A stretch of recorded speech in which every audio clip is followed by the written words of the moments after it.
You cast your line. You wait. Nothing. The gear cost you hundreds, the boat thousands, and the fish gone. But 8 centuries ago, medieval people solved this problem differently. They didn't chase fish. They captured them automatically. While they slept, while they worked, while they built churches and carved stone, their rivers were harvesting food by themselves. No electricity, no screens, just sticks, stones, plants, and knowledge. They built underwater traps the size of villages, lit torches to weaponize darkness, wove baskets that worked for years, and hacked entire river systems with nothing but roots and timing. They didn't fish for fun. They fished to live. And they made sure their systems did the work even when they weren't there. Today, we'll rediscover 7 medieval fishing systems that worked better the less you touched them. Stay with me, because one of them still feeds entire communities 800 years later.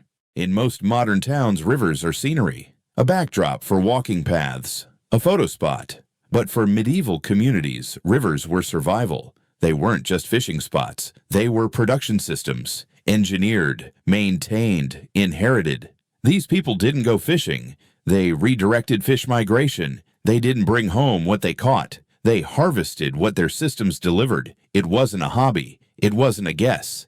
It was infrastructure. From tidal traps to plant-based stunning, everything was optimized for automation, not entertainment, because survival meant stability, not surprise. And just like a mill turned water into flour, these systems turned rivers into food. Not sometimes, not if you're lucky, but always if you understood nature's rhythm. Today we walk by water and see peace. They walked by water and saw protein, and they made sure it never stopped flowing. Technique 1. Weir fishing. They didn't throw nets. They built cities underwater. Weir fishing wasn't a trap. It was architecture. Thousands of timber stakes driven deep into tidal estuaries, forming half-mile mazes that tricked fish into capture, not by force, but by instinct. Archaeologists found one weir in Essex, England, with over 13,000 posts still in place. It didn't need bait. It didn't need a man standing watch. It harvested fish with the tide, day after day, season after season. Medieval engineers read the river like a blueprint. They mapped currents, predicted migration, then turned fish behavior into infrastructure. Each weir was tuned like an instrument.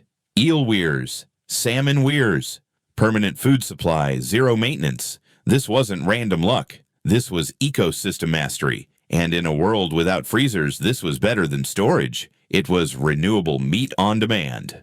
Technique 2. Torch spearing. At night, the river looked empty. But the hunters knew better. Torch spearing didn't fight the dark. It used it. Medieval fishermen discovered something modern science later confirmed. Fish go blind under sudden light in deep darkness. Momentary disorientation just long enough. They lit torches soaked in pitch and birch bark, their flames dancing above the water. Fish froze. Spears struck.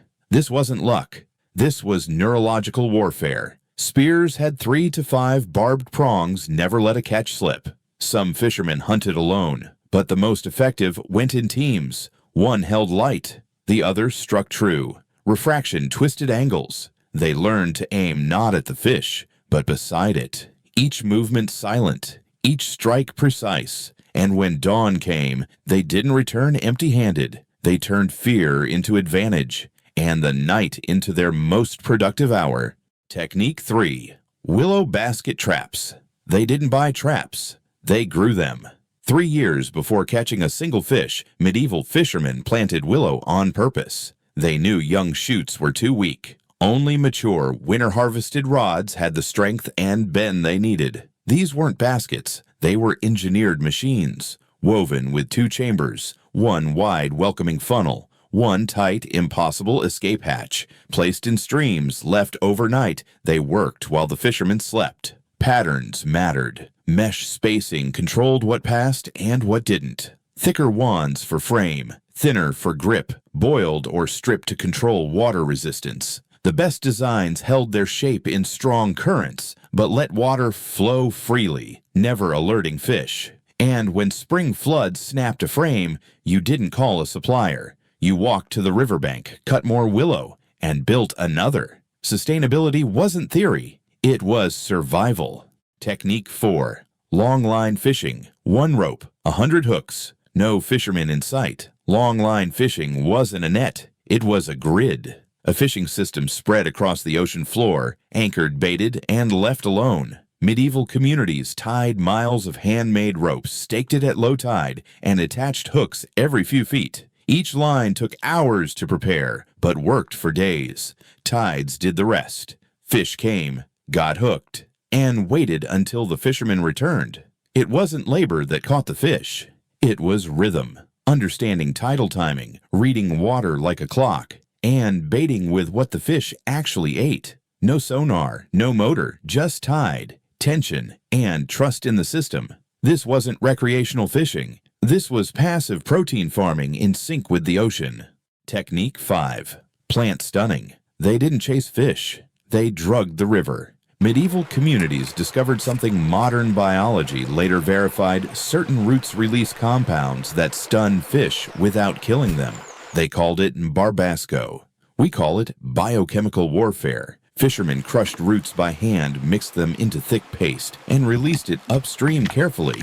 Not too much, not too little, just enough to make the river quiet. Moments later, fish surfaced, dazed, floating, and perfectly edible.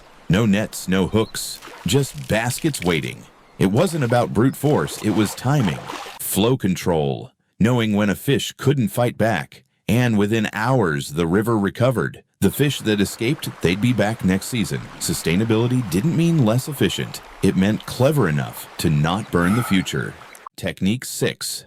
Shell channel funnel. It looked like a garden path, but underwater, it was genius. Along coastal estuaries in medieval France, archaeologists uncovered strange lines of oyster shells, stacked, aligned, leading toward a narrow pool. Not decoration, a funnel. Shells reflected moonlight, creating a shimmering corridor. At night, curious fish swam toward the glow and never came back. At the end of each shell line, a trap waited. A simple basket, a net, a ring of stones. No walls, no force, just psychology. These weren't just fishers, they were behavioral engineers, using shapelight and curiosity as tools. And when the tide returned, the shells vanished underwater again.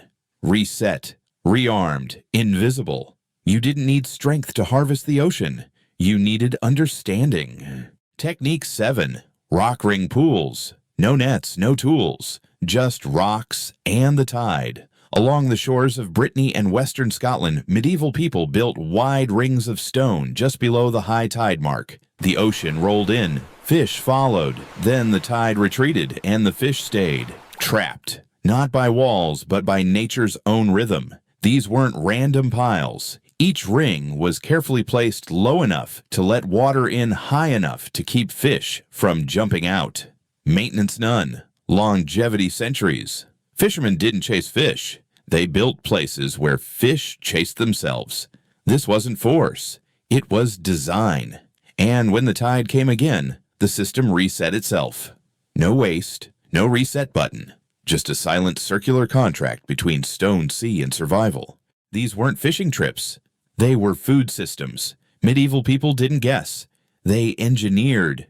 They didn't fish harder. They fished smarter by stepping aside and letting nature do the work. While we burn fuel to chase dinner, they built traps that lasted generations. No screens, no sonar, no electricity, just patience, timing, and trust in the river. And some of those systems, they're still here. Still working, still feeding coastal villages 800 years later. You don't need high tech to survive collapse. You need low tech that never stops working. Subscribe now, because in the next video, you'll meet the medieval survival tools, so disguised you'd mistake them for jewelry spoons or candles, but they could save your life.